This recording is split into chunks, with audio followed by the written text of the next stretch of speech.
Okay, hello everybody. And today I'm going to present the GIGA protocol and how to break the blockchain sequential barrier with trustless parallel execution. So let's start from a first consideration. Today, the world operates in a completely distributed and parallel way. There are tens of millions of servers that are processing today's work computation completely in parallel. And what about blockchain? On blockchain, every single actor needs to process the whole chain workload. And most of the chains cannot even process the transactions on separate threads. They have to process them sequentially, one after the other one.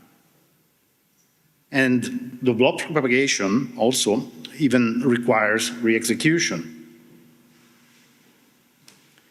So now let's imagine if a single server has to process all Web 2 computation. 1 minute of Web 2 computation would take 100 years to be processed on chain. And every minute will increase a 100-year queue. So definitely we are quite far for supporting Web 2 computation. Okay, you can say, okay, what about L2s? L2s has the same issue. You can think about, for example, L2s on Ethereum. You have to process transactions sequentially also there. And also there, a single actor must have the computational power to process the whole L2 throughput. And the cross communication between L2s has to be asynchronous. And this is very detrimental to user experience. So with all these constraints, the overall system ends up in a very fragmented scenario of centralized subsystems. Okay, so what is needed to unlock the throughput, but at the same time keep decentralization? Okay, first of all, we need to avoid requiring a single entity having to process the whole chain workload. And also, you have to limit the transaction sequential execution only in the case it is needed. And when it is needed, the two transactions are executed sequentially. When they are going to touch the same part of the state, for example, two transactions that are spending the same balance. And so, in order to be sure that there is enough balance, you have to let me say, process them sequentially. And this is valid also for smart contracts and other kind of executions. And also, we need to remove the need of re-execution by validators and all the other nodes. Okay, how we solve this? So, for what regards the need of requiring a single entity to process the whole chain workload, instead of having this entity processing the chain workload, we delegate the execution to decentralized actors. And we can trustlessly reuse the computation results because we are using SNARKs. So how can you really delegate the computation to someone else and trustlessly accept the result? By proving it. So we delegate the execution, and then they do the execution and they prove it, the results. And for what regards the limit of transaction sequential execution, by being aware of possible state conflicts in advance, we can, let's say, organize the transaction execution in parallel. So if you know in advance what are the part of the state the transaction are touching, you're able to understand what is conflicting and then organizing the execution in parallel. And for what regards the removal of the need of re-execution, you can reuse the aggregation computation proofs, the proofs, sorry, for validating the state changes, and then aggregate them into a single proof. So what are the main principles? So first, transactions declares the part of the state they read and write. then block producers no longer execute any transaction. The block producer do not execute the computation of the transaction and the smart contracts. They just coordinate their execution. And the non-conflicting transaction has to be executed in parallel, and the execution is done by decentralized actors. And the execution results are proven using a ZK and this ensures a trustless correctness. And then the proofs are recursively aggregated into a single block proof that validates all the state changes.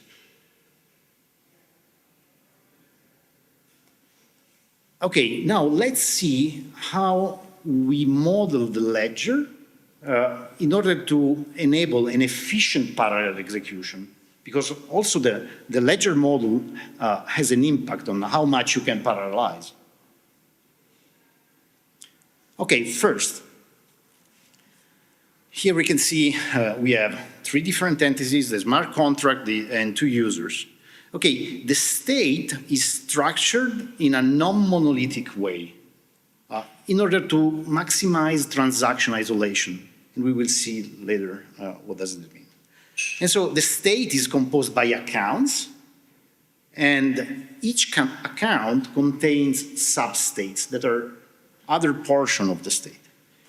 And the substates are specific data that is owned by an application, but it's related to another account. So we can see the user A that have two substates, and one of these substates has an owner that is the smart contract application. And the substate can be modified only by the owning application. So, for example, the user A with substate 2 that is owned by the smart contract, this substate can be modified only by that smart contract. And now let's take as an example the Tether smart contract. So, for example, on Ethereum, you will see the smart contract state of a Tether smart contract having a whole list of pairs of public keys and balances. So, like a monolithic state of the smart contract.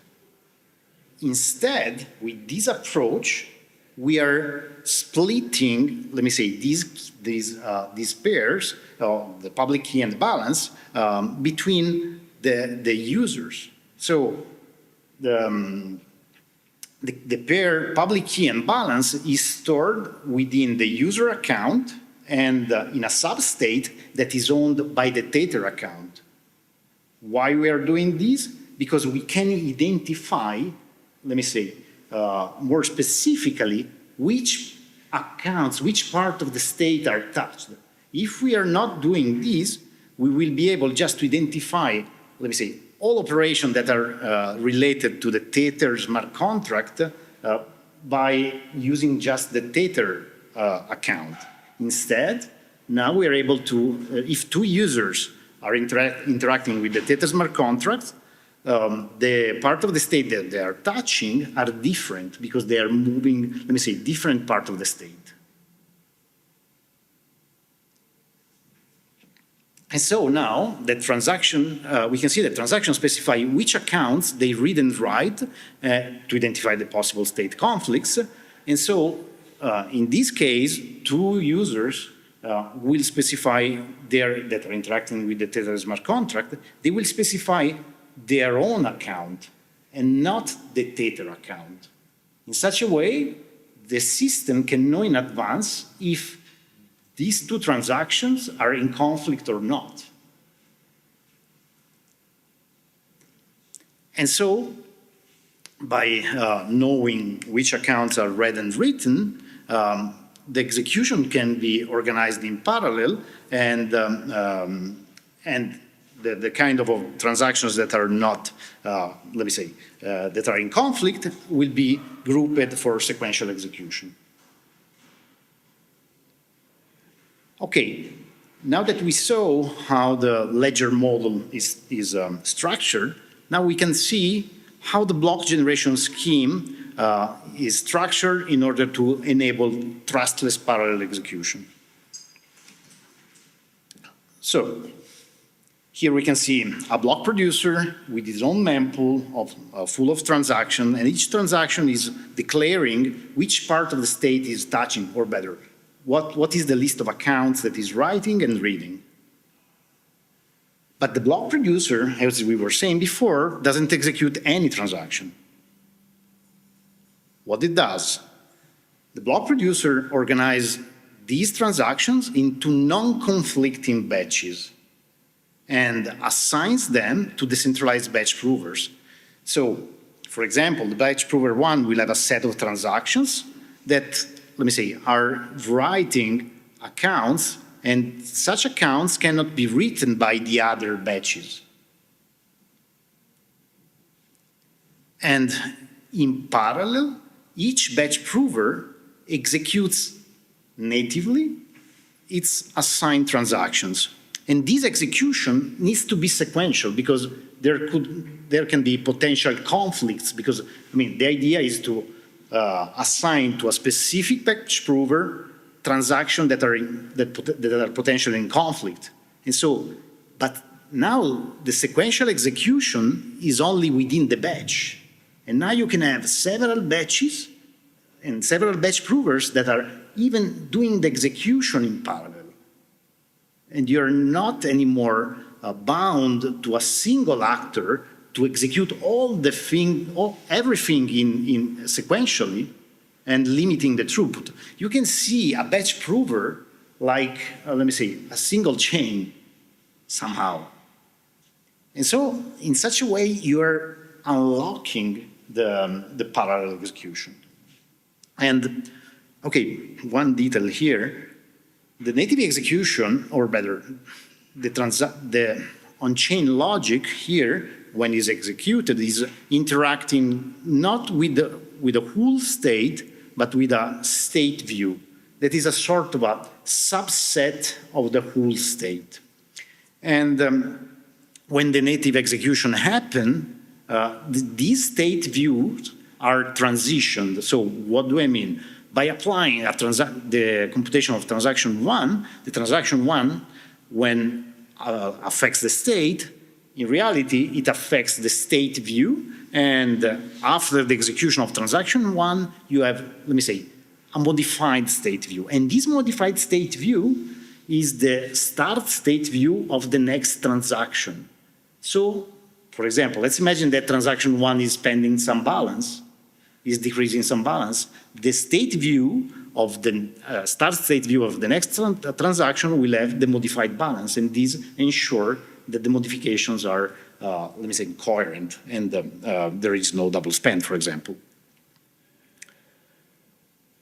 And so now that we have a start state view for each transaction and an end state view for each transaction, we are able to even parallelize within the batch the proving. Because every transaction has a starting point that is well known and is compatible with the end state of the previous one. So we can prove in parallel within the batch. And so, for example, here in the batch prover 1, we have the 3 transactions with the start state view, the end state view for each transaction, and then the relative proof. And how we are proving it, the execution, with a ZK13. Okay, now that we have for each transaction within the batch a proof, we can aggregate this proof and we can forget about the intermediate state views because they are, let me say, adjacent. And so we can end up with a unique proof that proves the state transition of the state view from the first one to the last one. And so in the last state view of a batch, we have all the modified values that, let me say, were caused, or all the modifications that were caused by the execution of all the transactions in that batch. So we have all the modifications proven now. And And all of this is happening in parallel between all the batch provers. And now that we have the proof about the state changes, now we can apply these state changes to the global state. So you can imagine having a global state of the chain, and we are applying all the state changes, all these state changes to the global state. And so we can derive a final proof that proves the transition of, from the start global state to an end global state. And so, yeah, and we can reuse this proof, or better, we can create a block, finally, that is containing the aggregated proof of all the state changes and the state changes itself. And the block then can be broadcasted to the network, and there is no need of re-execution because all the state modifications are proven, and were proven in parallel, and were proven by several different actors in a completely decentralized way. And so, previously we spoke about how to prove it, and by using a ZK VM. And which ZK VM? Okay, or better, which VM? RISC-V. Why? For having a larger developer base, having for sure a mature tool chain, a more ZK-friendly architecture, but also another important aspect is that you can have a multi-language contract. So you can have multiple languages that can compile to RISC-V. So you can have several development languages available for the developers. So let's have a summary about the proposed solution. So in this way, the throughput is not anymore constrained by the computational power of a single actor. You can distribute the computation to several decentralized actors in a trustless way. And transactions are executed and proven in parallel, and we are not affecting decentralization at all. The re-execution is avoided because once you aggregate, you have a unique proof for all the state changes, and the nodes can just verify this proof. And another benefit that you can have, now that you have a proof for the state, the chain is succinctly proven, and so you can enable trustless bridges between chains because the state is proven. So you can just presenting a proof to another chain, you can prove some fact about the originating chain. And also you can enable fully trustless light clients. And last but not least, you can enable different development languages for writing the smart contracts. Okay, we made some estimates about the performances and how we made the comparison. We made a comparison to existing models. Okay, first of all, we are not using TPS. TPS is a wrong way for comparing, let me say, the throughput of the chain. It's completely misleading.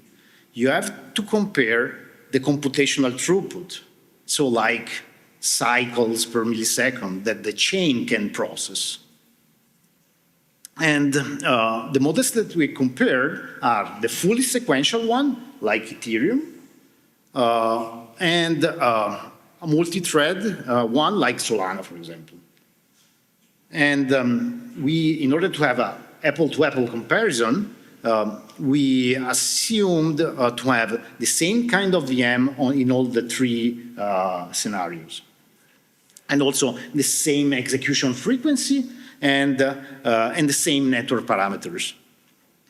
So the execution and proving frequency were taken from the RISC-0 datasheet and assuming an NVIDIA RTX 3090 GPU. And the proof aggregation was estimated using the timings of RISC-Plonky2 and Plonky2 Goldilbergs implementation with an additional 4x coming from GPU acceleration.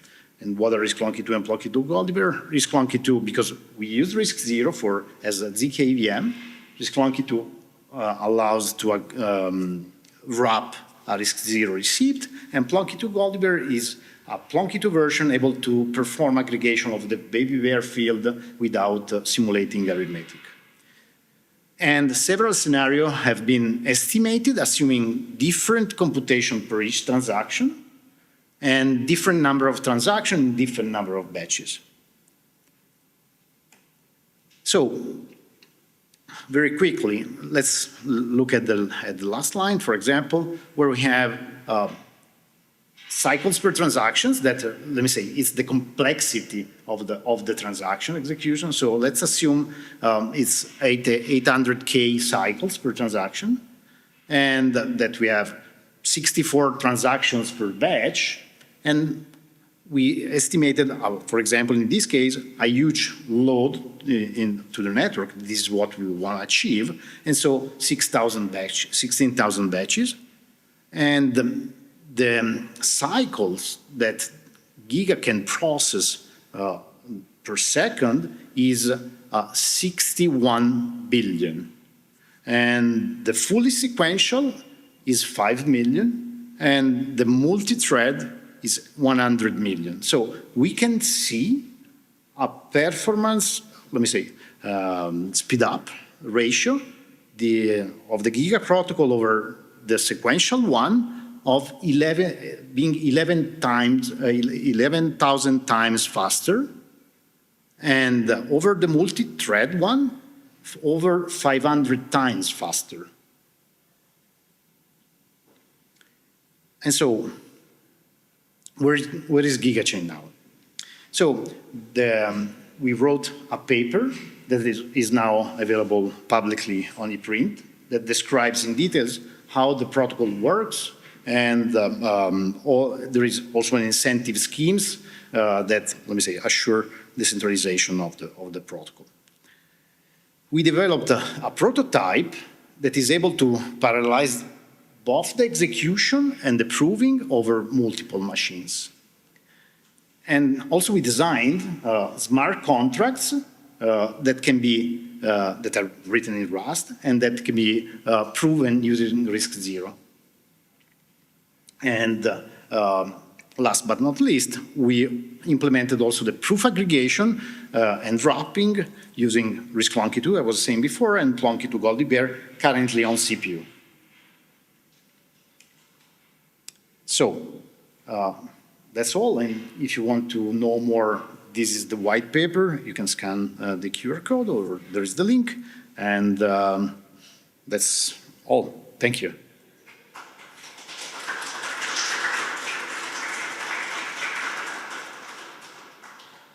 Any questions?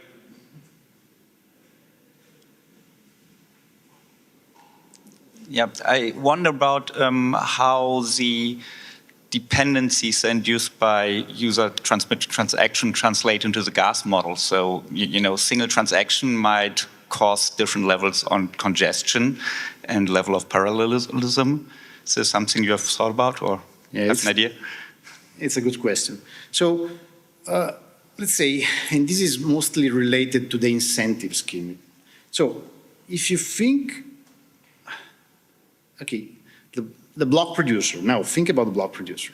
The block producer earns more the more transaction he can include in the block, okay? So the more he is able to create a parallelizable solution, the more he gains. So implicitly, the gas will be affected by how much the transaction that is created by the user is affecting parallelization. So we can see it in another way. Let's say that transactions that are locking many accounts and potentially affecting the level of parallelization will need to cover the costs that, let me say, will be created for not being able to include all the transactions, because you have to provide a block within a certain amount of time. And so let's say, these affect the gas that the user has to pay. I hope this answers your question.